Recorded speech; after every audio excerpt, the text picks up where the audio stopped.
भी मेंस के लिए क्वेश्चन फ्रेम हो सकते हैं। कि पाकिस्तान की तो इस सिचुएशन में सिर्फ न्यूज़ देखने का ही मन।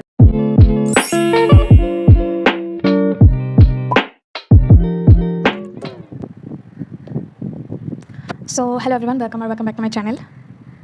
तो अभी बज रहे हैं दोपहर के 12:41 और अभी मैं वीडियो शूट कर रही हूँ, मतलब स्टार्ट कर रही हूँ बिकॉज़ आज मैं उठ तो गई थी सुबह के अराउंड 7-10 को, बट द थिंग इज़ मेरे फ़ोन पे एकदम भी चार्ज नहीं था और मैं कल रात को चार्ज पे लगाना भूल गए थे। So for that reason I have to keep my phone on charge. तो इसी वजह से मैं सुबह का जो मेरा डे टू डे होता है वो मैंने शूट नहीं किया। और मैंने सुबह से क्या किया है ये मैं आप लोगों को बताती हूँ। मतलब नॉट सुबह से, मैं लगभग डे बिफोर यस्टरडे से मैंने स्टार्ट किया है अरेस्ट का जो भी मेंस के लिए क्वेश्चन फ्रेम हो सकते हैं, वो सब मैंने फिगर आउट किया एंड मैं वही सब लिख रही हूँ पिछले 2 दिन से। और आज मेरा लास्ट डे है, मुझे आज कुछ भी करके वो कंप्लीट करना है। और हाँ, मैंने वो फिगर आउट कैसे किया, फर्स्ट तो मैंने अपना जो अपने स्टेट का BYQ है वहाँ से मैंने क्वेश्चन निकाले सारे, और साइड बाय साइड मैंने बाकी जो स्टेट्स के BYQs है वो भी मैंने देखा एंड मैंने फिगर आउट किया क्या क्या क्वेश्चंस आ सकते हैं। और ये जो बुक है RV केलकर सर का जो लेक्चर सीरीज़ है CPC मतलब CRPC में, इस बुक से भी मैंने कुछ क्वेश्चंस निकाले और कुछ नहीं, आई थिंक ऑलमोस्ट सारे क्वेश्चंस इस बुक से मैंने लिखे हैं। सिर्फ 2 ही बाकी है, वो भी मैं कर लूँगी, मतलब कुछ भी करके कंप्लीट करना है आज। और यही टारगेट है आज का, सारे क्वेश्चंस अरेस्ट के रिगार्डिंग मुझे आज कंप्लीट करने हैं मेंस के लिए। और अभी जो सीनियर्स हैं जिन लोगों का कंप्लीट, मतलब जिन लोगों ने क्रैक किया है हमारे इंस्टीट्यूट से, उन लोगों ने भी सजेस्ट किया है कि तुम लोग जितना हो सके उतना आंसर्स लिखने की कोशिश करो, ताकि बाद में जाके दिक्कत ना आए। बिकॉज प्रीलिम्स के रिजल्ट आने के बाद मतलब 1 महीना या फिर 20 to 25 डेज़ ही मिलता है मेंस के लिए, तो अब पहले से ही बना के रखना ज़्यादा मतलब हेल्दी रहेगा आई थिंक। तो इसीलिए मैं अभी से आंसर राइटिंग मैंने स्टार्ट किया है। So yeah, without any further ado let's start. I don't know why I am fumbling so much today and anyway let's just start. So यहाँ पे मैंने फर्स्ट सेशन अपना लगाया आंसर राइटिंग के लिए।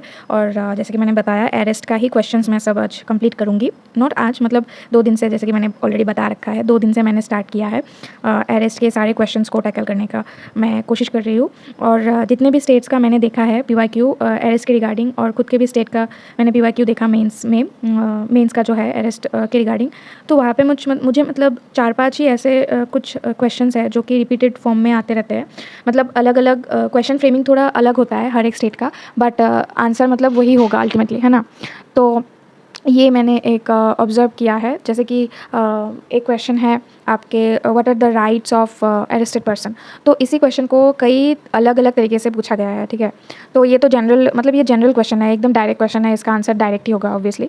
बट कुछ ऐसे क्वेश्चंस भी है, जैसे कि एक I think if I am not wrong Punjab judicial service में एक क्वेश्चन मुझे मिला उस पंजाब जुडिशियल सर्विस के BYQ से कि so the decision to arrest is a primarily judicial function and respond to the statement with reference to pre-arrest or post-arrest procedures in the code of criminal procedure। so ये question है PJS 2013 का, ठीक है। तो ये थोड़ा अलग मतलब क्वेश्चन मुझे लगा, हाँ, बिकॉज वी ऑल नो कि डायरेक्ट तो सब क्वेश्चन तो डायरेक्ट नहीं होगा, तो कुछ ना कुछ ऐसा टैकल करने वाला थोड़ा मतलब टिपिकल वाला क्वेश्चन भी होंगे।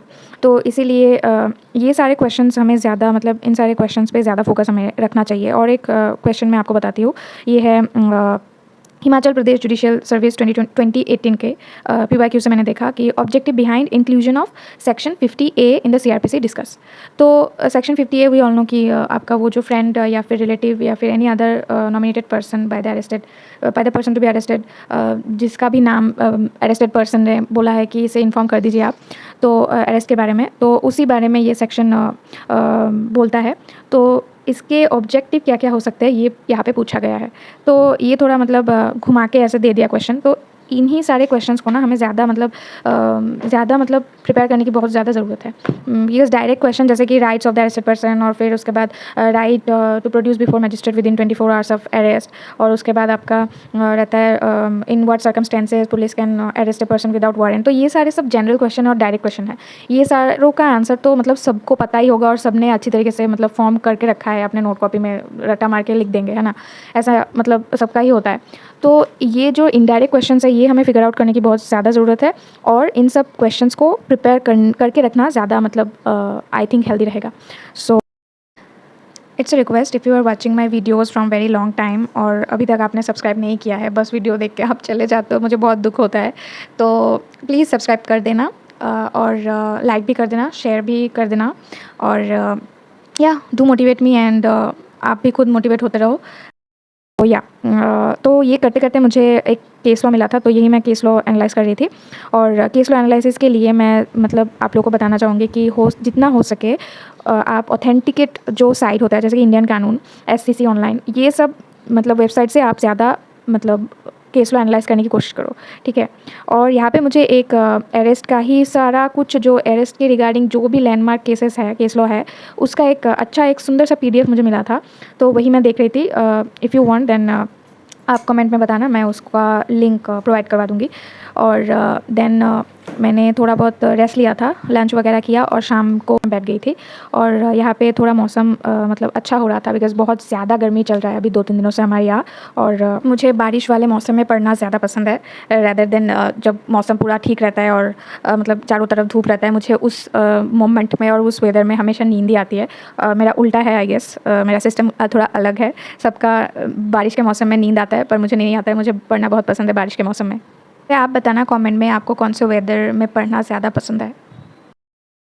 तो यहाँ पे मैं लिख रही थी ये वाला क्वेश्चन जो कि है production of accused before magistrate within 24 hours of arrest. तो यहाँ पे मैं ChatGPT से थोड़ा मतलब पॉइंट्स कलेक्ट कर रही थी कि कौन से पॉइंट मुझे ऐड करना चाहिए और कौन सा पॉइंट अच्छा होगा ऐड करना।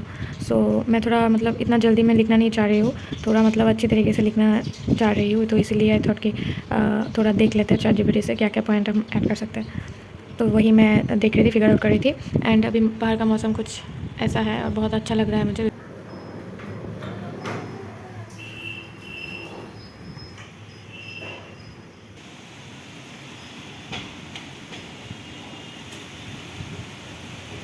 सो बहुत ज़ोरों शोरों से बारिश हुआ और बहुत ज़्यादा हवा भी चल रहा था, तो इस तरीके का मौसम मुझे बहुत ज़्यादा पसंद है।